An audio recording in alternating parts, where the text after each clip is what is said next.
Salut à tous, on se retrouve pour l'épisode 1787 du Zap Image. On commence aujourd'hui en ce lundi 11 avril avec des anniversaires et tout d'abord c'est Thiago Alcantara, le joueur de Liverpool, il fête aujourd'hui ses 31 ans. Il y a aussi Dele Alli, le joueur de Everton, pour lui aujourd'hui ça sera 26 ans. Loïc Badé, jeune joueur de l'équipe de France Espoir, pour lui aujourd'hui ça sera 22 ans. Il y a aussi Marcelo Lippi, ancien sélectionneur de l'Italie, par exemple il était l'entraîneur de l'Italie en 2006 quand la Squadra Azzurra remportait la Coupe du Monde. Donc il fête aujourd'hui ses 74 ans. Et il y a aussi Cédric Bakambu, l'attaquant marseillais, fête aujourd'hui ses 31 ans. Et on va parler de son club, on va parler de Marseille qui jouait hier soir contre l'équipe de Montpellier, un match de Ligue 1. Et Marseille s'est imposé 2-0 dans ce match ultra important bien sûr pour la qualif, pour la future Ligue des Champions. Dieng Under, buteur sur penalty, parfait pour cette équipe de l'OM. On peut voir les stats du match. Donc voilà, c'est une victoire logique et méritée bien sûr des Marseillais qui ont été beaucoup plus entreprenants que les Montpelliérains. Et à double tour, une du journal L'équipe aujourd'hui par rapport à cette belle victoire des Marseillais. Et Marseille actuellement, tous les voyants sautent au vert. Pourquoi? Parce que l'OM enchaîne un 7e succès consécutif, toutes compétitions confondues. Donc c'est simple, les 7 derniers matchs, 7 victoires pour l'équipe de l'OM. Et l'OM totalise 59 points après 31 matchs de Ligue 1 cette saison. Donc voilà, ils sont très bien partis pour terminer au moins sur le podium. Parce que sur les 45 équipes qui ont obtenu 59 points après 31 matchs, il y en a seulement 2 qui ont terminé hors du podium. Donc voilà, Marseille devrait terminer au moins dans les 3 premiers de la Ligue 1. Bien sûr, Marseille vise la 2e place. On va parler de l'homme du match. Donc c'est Amin Harit, vraiment actuellement, il est très très bon. Donc le match hier, c'est 88 ballons touchés, 86% de passes réussies, une passe décisive pour Amin Harit. Encore un match très complet de sa part. Donc sur ces 3 derniers matchs où il a commencé titulaire, 2 buts et une passe décisive pour le joueur marocain. On peut voir sa hitmap, donc en gros tous les ballons touchés. Donc il en a touché partout, il était partout tout simplement. 88 ballons touchés, n'oubliez pas. Pour le milieu marocain. Et on peut voir qu'il a obtenu la note de 7 sur 10 aujourd'hui dans le journal L'équipe, ce qui équivaut tout simplement à un bon match de sa part. Savanier a déçu hier, il a obtenu une note de 3 sur 10, le capitaine montpelliérain. On va parler de Dieng, a ouvert le score à 4 reprises cette saison en championnat, donc un but sur une passe D, voilà, de Amin Harit, c'est lui, enfin c'est Amin Harit qu'on a parlé juste avant qui lui a délivré la passe D, donc c'est plus que tout autre joueur de l'OM cette saison. Donc voilà, Dieng, c'est lui souvent qui marque les premiers buts du côté de l'OM cette saison en Ligue 1. Lui aussi il a été buteur de nouveau sur penalty. Et c'est vrai que l'OM, les gars, sur niveau penalty, il marque souvent. Donc tout d'abord, c'est Under, les gars, pour sa première saison en Ligue 1. Il s'est très bien acclimaté au championnat français. 12 buts et 5 passes D pour le joueur turc. Et on peut voir que l'OM, les gars, donc c'est la meilleure série de l'OM depuis novembre 2008, août 2010, ou 12 de suite. Ils avaient inscrit 12 penalty de suite. Et actuellement, ils sont sur 11 penalty de suite, cette équipe Marseille. Donc si le prochain penalty est inscrit, ils reviendront bien sûr sur cette magnifique série qu'ils avaient fait en 2008-2010. Lui aussi, il est vraiment très très bon. Actuellement, c'est Gerson. Match après match, il monte en puissance et le football est si facile pour Gerson. Donc, il n'a pas marqué, mais il a encore délivré une grosse prestation au milieu de terrain. Lui aussi, les gars, il est bon et surtout, il joue tous les matchs du côté de Marseille. C'est Guendouzi a joué 100% des matchs de l'OM en Ligue 1 cette saison. 31 matchs, voilà, sur les 31 cette saison. Et c'est souvent lui qui court le plus sur le terrain. Superbe recrue pour cette équipe de Marseille. On va parler du gardien Mandanda. Et Paul Lopez, les gars, n'avait plus gardé sa cage inviolée en Ligue 1 depuis 9 matchs, donc les 9 derniers matchs de Marseille avant bien sûr le match de Montpellier, c'était à chaque fois au moins un but pris. Et du coup Sampaoli a voulu changer, il a voulu remettre Mandanda du coup titulaire et ça a marché vu que ça a été un clean sheet pour le gardien français. Donc félicitations bien sûr à Mandanda. On peut voir les autres photos du match, Payet avec Savanier, on peut voir aussi Amin Harit, Guendouzi et Cabella, les gars, je l'ai dit, Cabella est revenu du côté de Montpellier, il a joué une vingtaine de minutes à la fin du match. N'oubliez pas Cabella, c'est un ancien joueur aussi de l'équipe de l'OM. Et les supporters marseillais ciblent la LFP, il y avait des banderoles pour les amendes abusives, les déplacements interdits, les zones fermées, la mort du football populaire, votez LFP.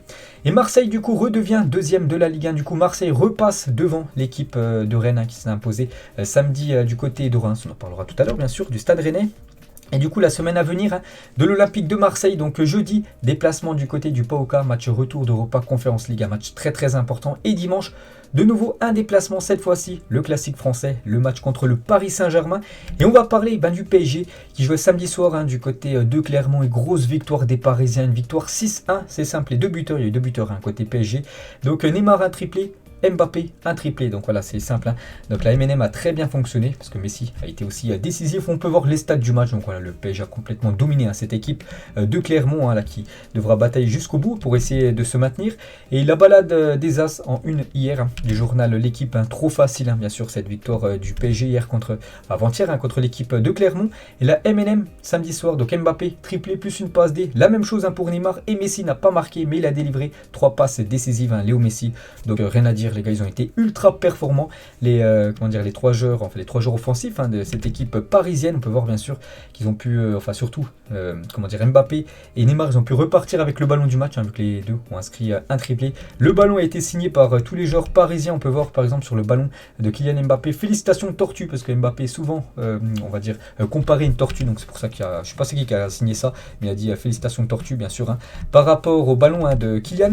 Et la MNM a sur les 2 derniers matchs 11 buts et 8 passes décisives. Hein. C'est vrai qu'en début de saison, hein, c'était compliqué, il y avait soit un blessé, ou soit voilà, ils n'étaient pas super bons quand les 3 ils jouaient ensemble, mais là depuis quelques matchs, ils sont ultra performants. La preuve les gars, sur les 2 derniers matchs, hein, 11 buts et 8 passes D, c'est quand même incroyable. Hein. C'est statistique. Et les notes hein, dans le journal L'équipe, hein, c'était hier. Donc Léo Messi, c'est une note de 8, ce qui équivaut à un très bon match. Et Mbappé et Neymar une note de 9, hein, donc c'est exceptionnel, 10 sur 10, hein, c'est un match parfait. Donc voilà, des notes énormes hein, pour les 3 joueurs offensifs.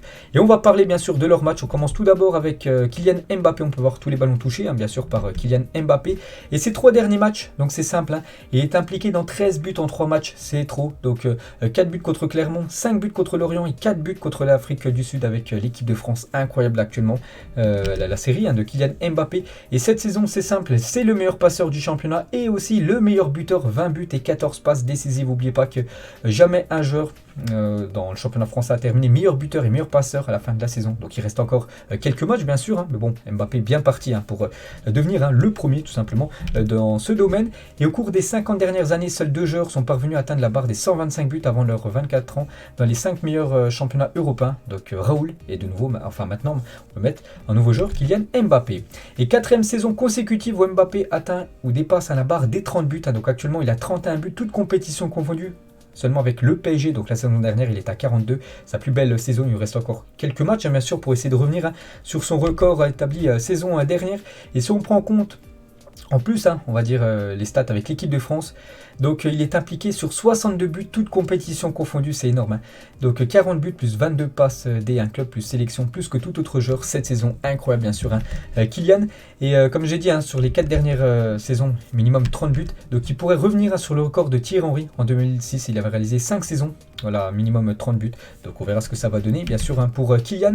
Et Mbappé est devenu, donc hier soir, enfin c'était samedi exactement, le premier joueur français à compter 5 triplés en Ligue 1 depuis Jean-Pierre Papin en avril 1991. Voilà encore un nouvel exploit bien sûr du jeune crack français sur sa complicité de la MNM. Il a dit c'est dommage que ça n'arrive que maintenant. Il y a eu pas mal de circonstances et d'événements qui ont fait qu'on a été un peu retardé. On est 3 joueurs de qualité, on essaye d'aider au maximum bien sûr hein. L'équipe il a aussi dit hein. J'ai déjà répondu, tu sais Neymar et Messi ils sont là depuis juillet et ça fait un moment qu'ils sont là, je les ai vus beaucoup de fois, mais j'ai déjà répondu, surtout voilà c'était une question par rapport à son avenir. Il a dit qu'il avait déjà répondu que pour l'instant il n'avait pas encore pris sa décision, il prendra sa décision bien sûr à la fin de la saison. Et toujours avec Kylian hein, j'ai toujours voulu être le meilleur joueur du monde, après dire que je le suis c'est un peu présomptueux, voilà ce que dit hein, Kylian.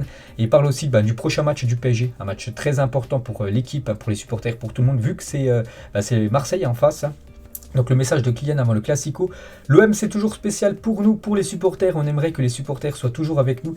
S'ils ne sont pas avec nous, on fera notre travail parce qu'on est payé pour ça. Donc voilà, il envoie un petit message aux supporters. Voilà, que l'équipe ne se fasse pas siffler. Parce que lors des derniers matchs, il y a eu beaucoup de sifflets hein, à l'encontre des joueurs par rapport à cette élimination contre le Real Madrid. Donc en gros, voilà, il aimerait voilà, que les supporters bien sûr soient en nombre hein, contre l'équipe marseillaise. Et bien sûr qu'il y ait beaucoup d'applaudissements hein, pour soutenir les joueurs parisiens. Et on peut voir que Mbappé hier bien sûr, il est parti voter. Hein, vu que c'était une journée d'élection bien sûr hier, voilà, Mbappé bien sûr a voté certainement pour Macron hein, parce qu'on sait que Mbappé voilà, et Macron hein, ils ont une très bonne relation. Et la dernière fois les gars, que le PSG avait inscrit un triplé, enfin avec deux joueurs de la même équipe, hein. Donc c'était Cavani et Mbappé. Et du coup, c'est la première fois que deux joueurs, hein, d'une même équipe marquent un triplé chacun lors d'un même match, hein, de championnat depuis le 19 janvier 2019. Donc j'ai dit, hein, Cavani et Mbappé, c'était à l'époque, hein, contre l'équipe de Guingamp, pour montrer l'exploit bien sûr de Mbappé et Neymar. Et concernant deux triplés, voilà, des deux joueurs à l'extérieur, hein, c'était plus arrivé depuis 60 ans quand même dans le championnat français. On va parler de Neymar, les gars. Neymar, lui aussi buteur, un triplé. Neymar a marqué contre 24 des 25 adversaires qu'il a affrontés en Ligue 1. Il y a juste une équipe où il n'a jamais réussi à marquer, Neymar, en Ligue 1. C'est l'équipe de Brest. Sinon, tous les autres clubs qu'il a affrontés au moins une fois dans le championnat français, à chaque fois il a été buteur, hein. Neymar, on peut voir tous les ballons touchés, hein, par Neymar. Un match complet de sa part, revient un petit peu mieux là quand même. C'est vrai qu'il a été beaucoup critiqué ces derniers mois. Là, c'est un petit peu mieux, hein, ces dernières semaines. Et sur ces deux derniers matchs, 5 buts et une passe décisive, hein, pour Neymar sur ces deux derniers matchs, hein. Donc félicitations à lui. Et la story de Neymar cette nuit, ivre, plus 3 buts et Counter-Strike, hein. Donc pourquoi il a mis ivre? Tout simplement par rapport aux propos de Daniel Riolo, qui avait dit que Neymar venait à l'entraînement bourré, en gros. Donc voilà, c'est pour ça qu'il a envoyé voilà, ce petit message, bien sûr, par rapport au consultant de RMC. Et Neymar, à propos de la MNM, hein, on est de mieux en mieux, on est tous les 3 100%, mais seulement à la fin de la saison. C'est dommage pour nous, mais on va aller chercher ceux qui nous restent en championnat. En gros, essayer de tout gagner, si possible, dans les matchs jusqu'à la fin de la saison. Et on finit avec Léo Messi. Léo Messi n'a pas marqué samedi soir, mais il a été décisif. 3 passes D, hein, pour Léo Messi et ses stats cette saison, les gars. Donc 3 buts et 12 passes décisives, hein, pour Léo Messi, les gars. Voilà, son nouveau rôle maintenant, c'est de donner des caviars à ses coéquipiers. Et Léo Messi vient d'établir une très belle performance dans le championnat français, hein. Donc Messi, le premier joueur à délivrer au moins 3 passes D à 2 reprises sur une saison de championnat. Donc il avait été passeur D à 3 reprises contre Saint-Etienne et contre l'équipe de Clermont ce week-end. Donc déjà la deuxième fois cette saison, c'était jamais arrivé, hein. Depuis 2006-2007, on peut voir tous les ballons touchés par Léo Messi, hein, lors de ce match samedi soir. Pochettino, les gars, lui aussi il envoie un message aux supporters parisiens. Voilà, pour le match contre l'OM, un dimanche, ce n'est pas un match de plus, hein, c'est un match spécial. J'espère que les supporters seront avec nous. On espère qu'ils laisseront leur colère de côté. Voilà, bien sûr, essayer de soutenir, hein, et envoyer de la force aux joueurs parisiens. Et on peut voir que lors de la journée de samedi, avant le match PSG Clermont, il y avait Rennes qui se déplaçait du côté de Reims. Et Rennes, hein, donc samedi matin, était à 64 buts. Du coup, vu qu'ils ont marqué 3 buts de plus, toujours meilleure attaque de Ligue 1, 67 buts. Et du coup, vu que le PSG a marqué 6 buts le soir même, du coup, c'est le PSG maintenant qui est meilleure attaque, hein, du championnat français, devant l'équipe du Stade Rennais. Et ce supporter de Clermont, un peu chambreux, on peut voir le bonnet, bien sûr, de Clermont. Et on peut voir qu'il a porté le maillot du Real Madrid, hein. Voilà, le bourreau, on va dire, hein, du Paris Saint-Germain en Ligue des Champions il y a quelques semaines. Et le PSG, peut être sacré champion de France dans 2 journées. Donc là, sa victoire contre Marseille, en plus un concurrent direct au titre, hein, Marseille deuxième, plus victoire lors du prochain match de Ligue 1. Je me souviens plus de l'adversaire, donc le PSG, ça sera officiel. Le PSG sera sacré champion de France pour la 10e fois de son histoire. Et voilà, si le PSG gagne ce championnat de France, donc ils pourront mettre une étoile au-dessus de leur écusson. Donc voilà, l'étoile, hein, c'est les équipes qui ont gagné, par exemple, la Ligue des Champions comme Marseille, ou les équipes en France qui ont remporté 10 fois le championnat. Saint-Etienne a remporté 10 fois, et le PSG, ils sont à 9. Donc la saison prochaine, le PSG devrait jouer avec une étoile au-dessus de son écusson. On va parler de Reims contre l'équipe de Rennes. Belle victoire des Rennais, 3-2.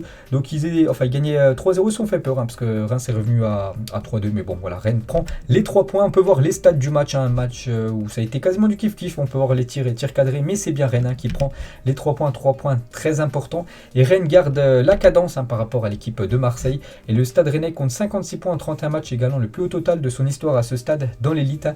Donc 56 aussi en 98-99. Ils avaient terminé 5e à la fin de la saison. Donc là, ils sont 3e. Et eux, bien sûr, visent la 2e place synonyme de qualification directe en Ligue des Champions. Martin Terrier a inscrit son 18e but de la saison en Ligue 1. Donc actuellement, c'est le 2e meilleur buteur du championnat français, ex aequo avec Wissam Ben Yedder, hein, juste Kylian Mbappé, maintenant qui est devant les deux joueurs. Et Benjamin Bourigeaud est en très grande forme dernièrement, surtout lors de ses 8 derniers matchs, hein. Donc c'est simple, sur ses 8 derniers matchs, 6 buts et 6 passes décisives. Et après, donc il a inscrit un doublé, hein, contre l'équipe de Reims. Et c'est la première fois qu'il inscrit un doublé après 184 matchs de Ligue 1. Félicitations à lui. Et toute compétition confondue, les stades de Bourigeaud pistés, hein, par pas mal d'équipes italiennes pour le prochain mercato. mercato. Donc 41 matchs, 9 buts et 14 passes décisives. Une très belle saison pour le joueur rennais. Strasbourg contre Lyon, score final 1 partout. Un bon point pris surtout par l'équipe de Lyon qui égalisait à la 90e minute grâce à Toko Ekambi. On peut voir les stats du match. Et Toko Ekambi cette saison c'est 33 matchs, 14 buts et 5 passes décisives. Encore une grosse saison pour l'attaquant camerounais. Et côté blessure, il y a pas mal de joueurs blessés. Ça sent pas bon pour Lyon qui joue un match important contre West Ham là, jeudi soir en Europa League en quart de finale. Donc Lopez, le gardien, Aouar et Ndombele sont tous sortis sur blessure. Donc ils sont très incertains pour ce match de Coupe d'Europe jeudi. On va parler de Lens contre Nice. Belle victoire des Lensois, 3-0. Kalimundo, doublé, Doucouré, un but. Pourtant Lens a joué quasiment tout le match. Enfin, à partir de la 17e minute, ils ont pris un carton rouge. Donc une grande partie du match avec un joueur en moins. Mais ils ont quand même gagné le match 3-0. Incroyable, on peut voir les stats du match. Bon après ils ont subi énormément, 6 tirs. Ils ont fait 3 tirs cadrés, 3 buts cette équipe de Lens, alors que l'équipe de Nice a 6 tirs cadrés, 0 but. Bien sûr, il faut mettre ces occasions au fond, c'est ce qui fait la différence au tableau d'affichage. Lens jubile, Nice dégoupille bien sûr par rapport à ce match. Et Franck Enze, alors que son équipe évoluait à 10 contre 11 depuis la 17e minute, le technicien français a décidé de faire entrer Kalimundo à la mi-temps au lieu et place de Kanago. Résultat, but de Kalimundo à la 51e minute, donc il a fait rentrer un joueur offensif. Pourtant son équipe joue avec un joueur en moins et ça a été un coaching gagnant vu que Kalimundo, les gars, qui n'avait plus été décisif depuis 6 matchs, toutes compétitions confondues avec Lens, il a marqué un but, même un deuxième but, il a inscrit un doublé dans ce match. Il est maintenant à 10 buts cette saison en Ligue 1. Gros coup, vraiment gros coup de la part du coach lensois. Quelle photo, quelle passion bien sûr pour cette équipe de Lens. Et Nice n'a pris que 2 points sur 12 possibles au cours des 4 derniers matchs. Plus rien ne va actuellement du côté de l'OGC Nice en pleine crise. Les Niçois voient la qualif en Ligue des Champions s'éloigner. Et Gouiri vraiment qui a été impressionnant en première partie de saison. Il n'arrive plus du tout à marquer en Ligue 1. Son dernier but remonte au 23 janvier dernier face à Metz, soit 10 matchs où il n'a pas été buteur, Amine Gouiri. Et Dante, les gars, carbure à un rouge par mois en ce moment, c'est incroyable. Donc il a pris un carton rouge côté Nice en fin de match, donc contre Strasbourg, contre Montpellier et contre Lens. On peut voir à chaque fois les dates. À chaque fois, il a pris un carton rouge, Dante. Donc voilà, déjà 3 rouges en 2022 pour le défenseur brésilien. Monaco contre l'équipe de Troyes, belle victoire des Monégasques 2-1. On peut voir les 2 buteurs, Enrique sur coup franc direct et volant. Et on peut voir les stats du match. Donc une victoire plutôt logique et méritée comme de l'AS Monaco. Et pour revenir sur volant, les gars, c'était son 100e but dans les gros championnats européens avec son but contre l'équipe de Troyes. Donc 33 avec Hoffenheim, 44 avec Leverkusen et 23 avec l'équipe de Monaco. Et Enrique, les gars, buteur sur coup franc. Donc c'est déjà le 4e but de l'AS Monaco cette saison sur coup franc. Donc c'est ex aequo avec Metz et Montpellier. Les 3 équipes sont bien sûr en tête avec les buts sur coup franc direct. Et les stats de Youssouf Fofana cet après-midi face à 3. Donc on peut voir les 6 duels gagnés, 8 ballons récupérés, 3 dribbles réussis, 2 tirs tentés, 11 passes dans le dernier tiers du terrain. Donc à chaque fois ceux se classent premier ou deuxième de tous les joueurs qui ont disputé bien sûr cette rencontre. Il y avait aussi Angers contre Lille, score final 1 partout entre ces 2 équipes. On peut voir les stats du match.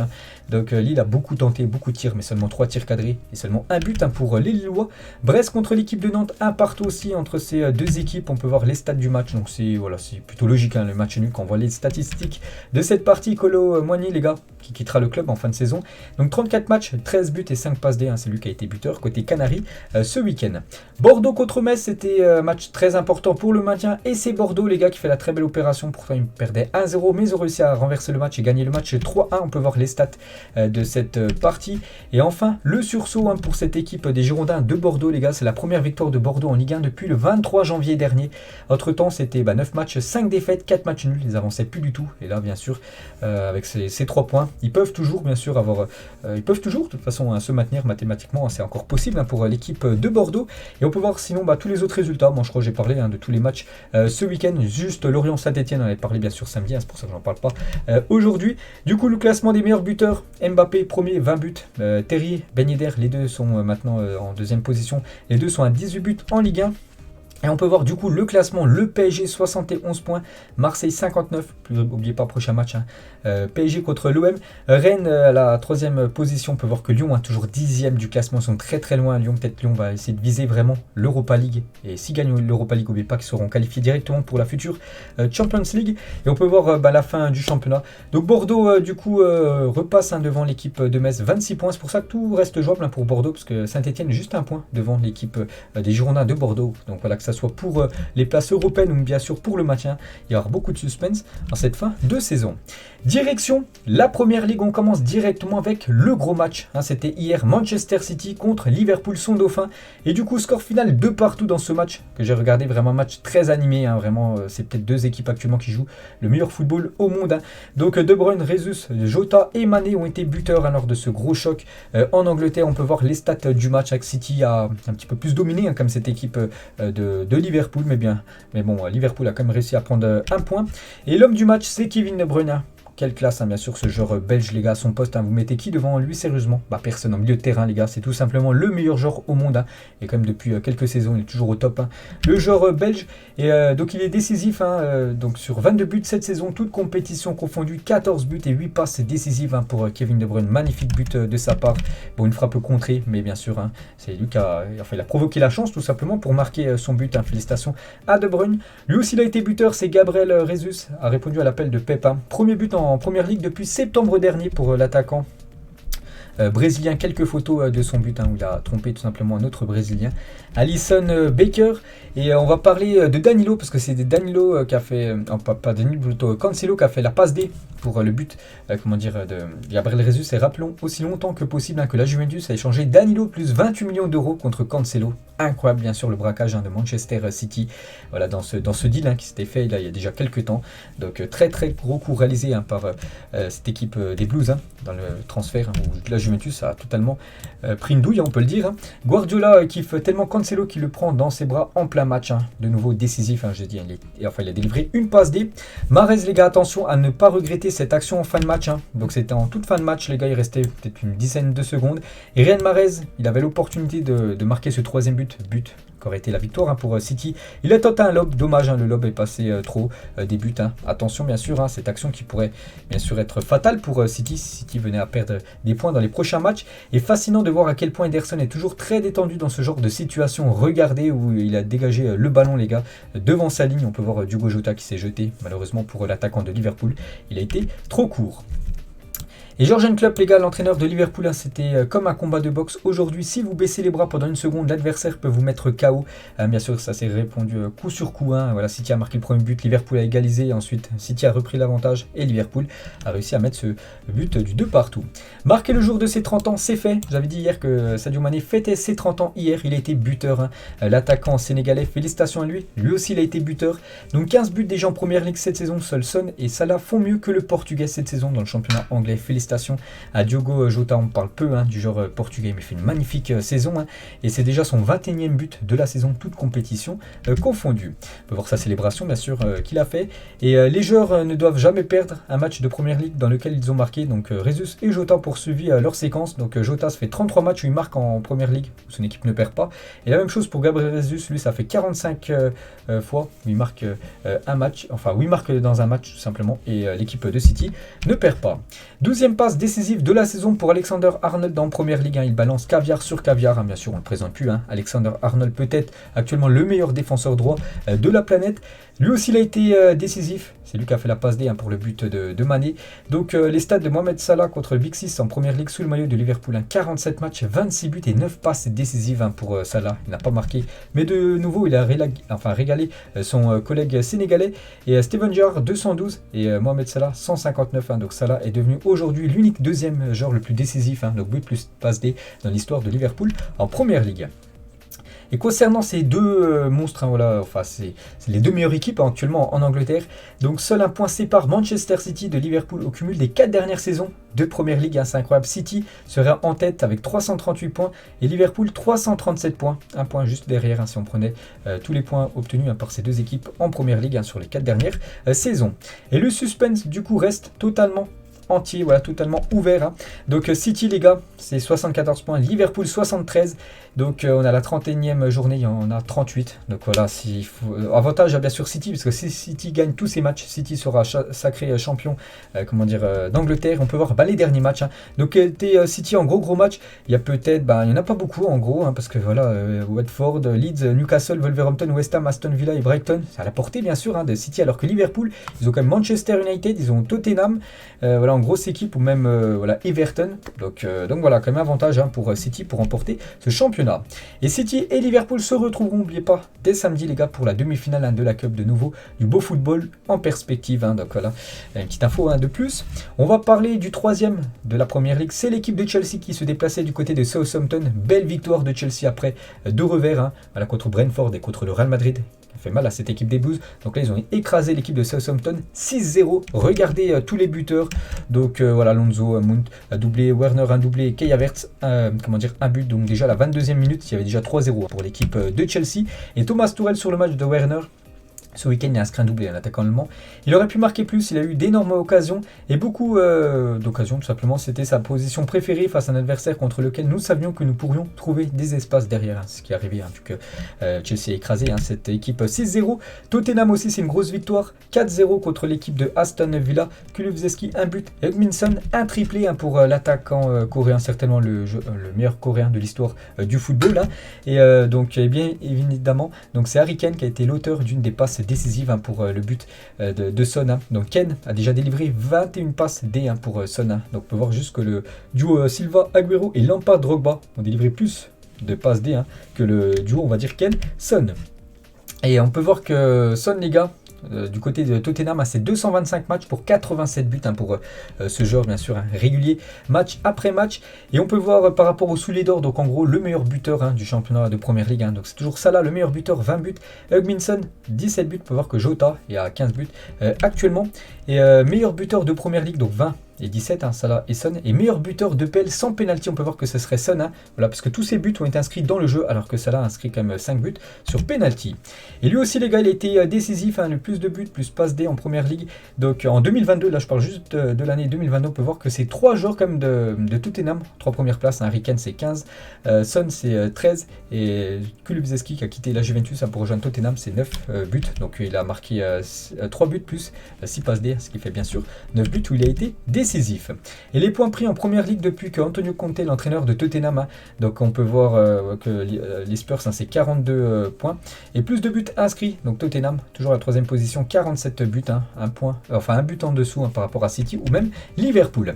Arsenal, énorme contre-performance des Gunners qui se sont inclinés à domicile 2-1 contre l'équipe de Brighton qui joue le maintien. Et Arteta, après la défaite contre Brighton, on se regardait tous l'un à l'autre trop de fois au lieu de prendre des responsabilités et faire ce que l'on devait faire. Tu peux pas gagner si tu joues comme cela.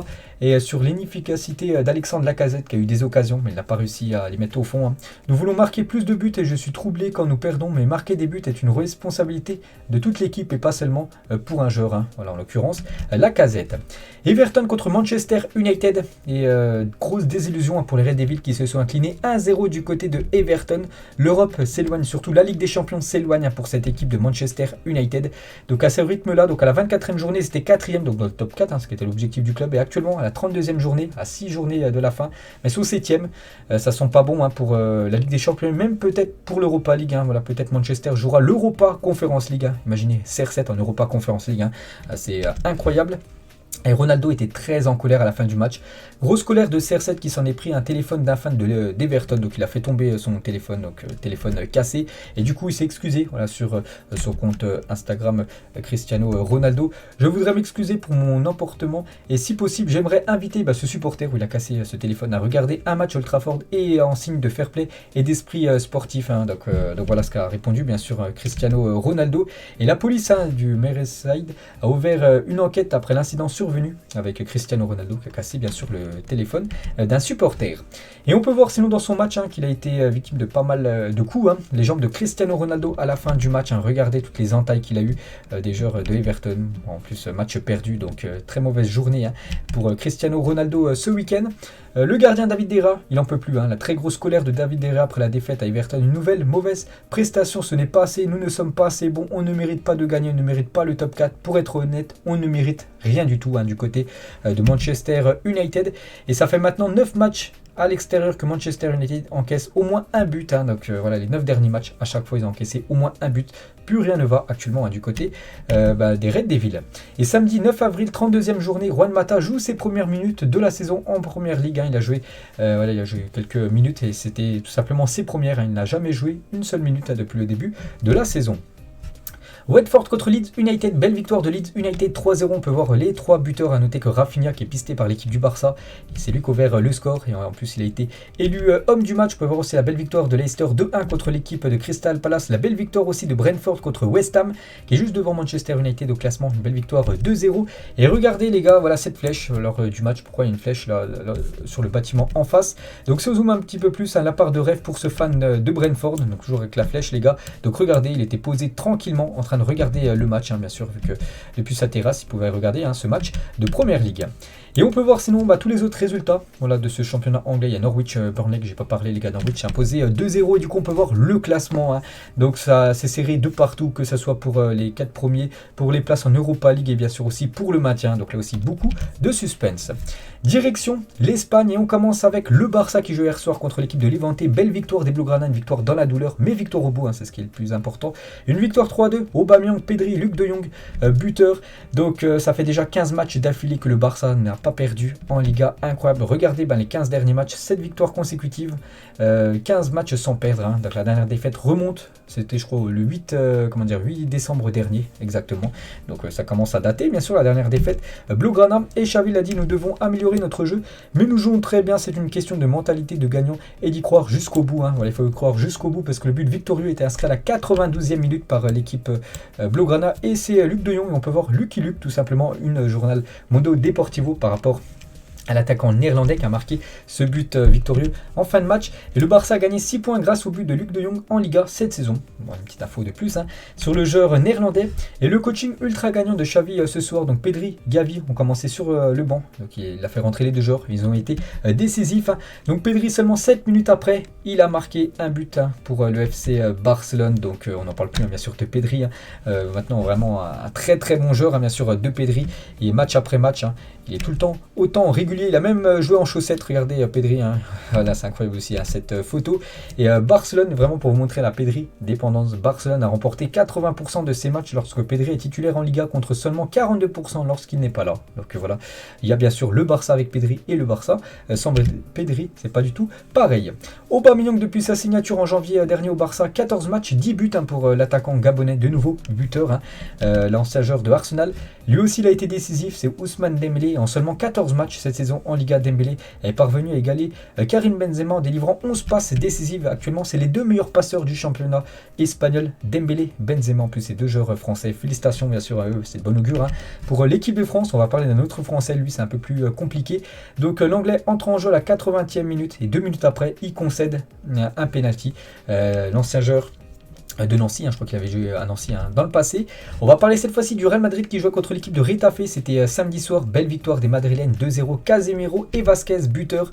Donc lancé, le Real Madrid consolide sa place de leader et se prépare pour la Ligue des Champions demain soir. Les buts de Casemiro et de Lucas Vasquez ont permis au Real Madrid de faire un pas de plus vers le titre. Valverde et Camavinga ont parfaitement remplacé Kroos et Modric, voilà, pour faire souffler bien sûr les joueurs cadres du côté du Real. On peut voir aussi la une de Journal A, c'était la version d'hier. On peut voir voilà ces 4 joueurs, donc 4 joueurs brésiliens bien sûr. Vu que Casemiro a été buteur et c'est un événement parce que les 12 derniers buts du Real Madrid, on peut voir que souvent c'était Benzema, une fois Vini, mais bon, Benzema était impliqué dans le but, c'est lui qui avait fait la passe D. Et enfin voilà, parce qu'on va dire que tout le monde marque du côté du Real Madrid. Donc Benzema n'a pas marqué ou fait la passe D. Donc c'est Casemiro qui a été buteur sur une passe D de Vini Junior. Et Vini Junior, c'était son centième match et surtout sa 100e victoire plutôt avec le Real Madrid, toute compétition confondue. Félicitations à lui, il a mis un petit message sur ses réseaux sociaux. Victoire numéro 100 avec ce maillot, fierté et honneur bien sûr pour le jeune crack brésilien. Emilio Butragueno, il a dit des sifflets envers Gareth Bale. Il a été sifflé, Gareth Bale a joué les 20 dernières minutes. Tous les joueurs vont être importants en cette fin de saison, donc nous devrions tous être unis au lieu de siffler bien sûr les joueurs du Real. Mallorca contre l'Atlético. L'Atlético s'est incliné 1-0 du côté de Mallorca. Mauvaise opération pour les Colchoneros qui préparent très mal la réception de Manchester City. Il y a aussi Cadix contre l'équipe du Betis Séville. Belle victoire du Betis Séville 2-1. On peut voir aussi que Villarreal a fait un partout contre Bilbao. Et Villarreal, c'est incroyable, en Ligue des Champions, ils gagnent la Juventus et le Bayern. Et en Liga, ils ont perdu contre Cadix, Levante, dernier du championnat, ou Bilbao, un partout. Et on peut voir sinon tous les autres résultats de cette journée. En Liga, il reste un match ce soir. Le Rayo Vallecano contre l'équipe de Valence, coup d'envoi à 21h. On peut voir aussi le classement toujours très très serré, mais bien sûr le Real Madrid sera sacré champion d'Espagne. Je vois pas du tout comment le Real Madrid pourrait s'effondrer en fin de Liga, et surtout que le Barça a quand même 12 points de retard sur l'équipe madrilène. On prend la direction de l'Italie, on commence avec le leader l'AC Milan. Très mauvaise opération pour l'AC Milan qui n'a plus son destin entre les mains. Ils ont fait 0-0 contre le Torino, et l'Inter, toujours deuxième de la Serie A. Donc l'Inter s'est imposé 2-0 contre Hellas Vérone. Mais l'Inter a un match en retard, il y a 2 points d'écart. Donc si l'Inter gagne son match en retard, ils prendront 1 point d'avance sur l'AC Milan. C'est pour ça que l'AC Milan n'a plus son destin entre ses mains. L'Inter, s'il gagne tous les matchs jusqu'à la fin de saison, ça sera l'Inter qui sera champion d'Italie. Naples, mauvaise opération pour le troisième, qui s'est incliné 3-2 à domicile contre l'équipe de la Fiorentina. A noter que Osimhen, buteur, et Osimhen a reçu son trophée du joueur du mois de mars, lors du dernier mois. Félicitations à l'attaquant nigérian. Belle victoire aussi de la Juventus 2-1 du côté de Cagliari, Dolit et Vlahovic buteur. Et Vlahovic, encore buteur, c'est le meilleur buteur cette saison en Serie A, 22 buts pour l'ancien joueur de la Fiorentina. Et Ribéry sur Vlahovic, donc c'est un gros travailleur qui ne veut jamais perdre. Il se met même en colère noire à l'entraînement s'il ne gagne pas. Ce n'est pas un détail, c'est l'état d'esprit d'un gagnant tout simplement, de toujours vouloir viser la victoire. Il y avait aussi l'AS Roma qui s'imposait 2-1 contre l'équipe de Salernitana. Belle victoire aussi de Sassuolo contre l'Atalanta Bergame, 2-1 pour l'équipe de Sassuolo. Aussi la belle victoire de la Lazio du côté du Renoir, 4-1. Et à noter que Ciro Immobile a inscrit un triplé dans ce match. Il est bien sûr reparti avec le ballon du match. Et comme d'habitude, il est régulier. Regardez quand même les dernières saisons de Immobile. Donc à chaque fois très très régulier. Donc là, c'est les stats en toute compétition confondues. Et on peut voir sinon tous les autres résultats de cette journée en Italie. Il reste un match ce soir, un Bologne contre la Sampdoria de Gênes. On en parlera demain. Et on peut voir du coup le classement, l'AC Milan en tête devant l'Inter Milan, donc il y a 2 points d'écart, mais l'AC Milan a un match de plus que l'équipe de l'Inter, c'est pour ça que l'Inter, les gars, j'ai pas dit qu'ils allaient gagner le championnat, mais bon, ils peuvent le gagner bien sûr, s'ils sont sérieux jusqu'à la fin de la saison. Et on termine comme d'habitude avec le championnat allemand, le Bayern contre l'équipe, je crois que c'est l'équipe de Augsbourg. Le Bayern s'est imposé 1-0 et c'est Lewandowski à la 82e minute, donc un but sur penalty pour l'attaquant polonais. Et Lewandowski cette saison, 29 matchs, 32 buts pour l'attaquant Robert Lewandowski, et on peut voir les meilleurs buteurs de l'histoire dans les 5 grands championnats européens. Donc actuellement, il est juste à un but qui pourrait revenir sur Dixie Dean, ancien joueur anglais, 310 buts, et Lewandowski 309. Donc voilà, c'est imminent bien sûr de rentrer dans le top 5 pour Robert Lewandowski. On va parler de Dortmund qui s'est imposé 2-0 contre l'équipe de Stuttgart. C'est Brandt qui a inscrit le doublé côté BVB. Et juste une petite info concernant Giovanni Reina qui est sorti en larmes. C'était vendredi soir contre Stuttgart. Cette saison, l'Américain a déjà connu 5 blessures et de nouveau, il est sorti sur blessure. Un bon rétablissement à lui. On va parler du RB Leipzig qui s'est imposé 3-0 contre l'équipe de Hoffenheim. Et bien sûr, Nkunku a de nouveau été buteur. Ça fait beaucoup de buts cette saison en tout cas. Il est trop fort. Et surtout, si on regarde le classement des meilleurs buteurs du côté de l'Allemagne, donc bien sûr Lewandowski en tête, Patrick Schick deuxième, 20 buts, et Nkunku il est troisième, il est devant même Haaland. Nkunku, donc Nkunku en Bundesliga c'est 17 buts, Haaland 16 buts pour vous montrer la saison exceptionnelle tout simplement du joueur de l'équipe de France. Gladbach s'imposait 2-0 contre Greuther Fürth, et Gladbach a marqué ses 2 buts avec 2 joueurs français, donc Plea. C'est lui qui a fait la passe D pour Thuram pour le premier but, et Plea a inscrit le deuxième but, donc les 2 buts 100% français. Et on peut voir sinon tous les autres résultats de cette 29e journée du côté du championnat allemand et le classement. Donc le Bayern bien sûr 9 points d'avance sur l'équipe de Dortmund, il reste je crois 5 matchs, je crois qu'il y a 34 journées vu qu'il y a 18 matchs, 18 équipes plutôt, donc voilà, le Bayern encore 1 ou 2 victoires, ça sera officiel, ils seront sacrés champions d'Allemagne. Et on finit les gars cet épisode juste avec le derby en Turquie, le derby d'Istanbul, c'est entre le Fenerbahçe et le Galatasaray. Et c'est le Fenerbahçe qui s'est imposé 2-0 dans ce match. Voilà quelques photos de ce derby, comme d'habitude. Très très chaud bien sûr en Turquie. Et AG10 les gars, regardez cette banderole voilà, de ce supporter du Fenerbahçe, le Messi turc, donc Arda Güler, que je connais pas les gars, donc je suis allé me renseigner vite fait et j'ai vu que c'est un jeune joueur parce qu'il est né le 25 février 2005, donc il a seulement 17 ans. Donc là j'ai vu il a joué une dizaine de minutes avec le Fenerbahçe, et en gros voilà, ils disent déjà que c'est le nouveau Messi, donc à voir bien sûr ce que ça va donner dans les futures années. Donc voilà les gars, la fin de ce long épisode, bien sûr comme tous les lundis, c'est toujours très très long le lundi vu qu'on parle de tout ce qui s'est passé ce week-end. J'espère que ça vous a plu, on se retrouve demain, on parlera bien sûr de la Ligue des Champions vu qu'il y a des gros matchs demain soir. Ciao à tous.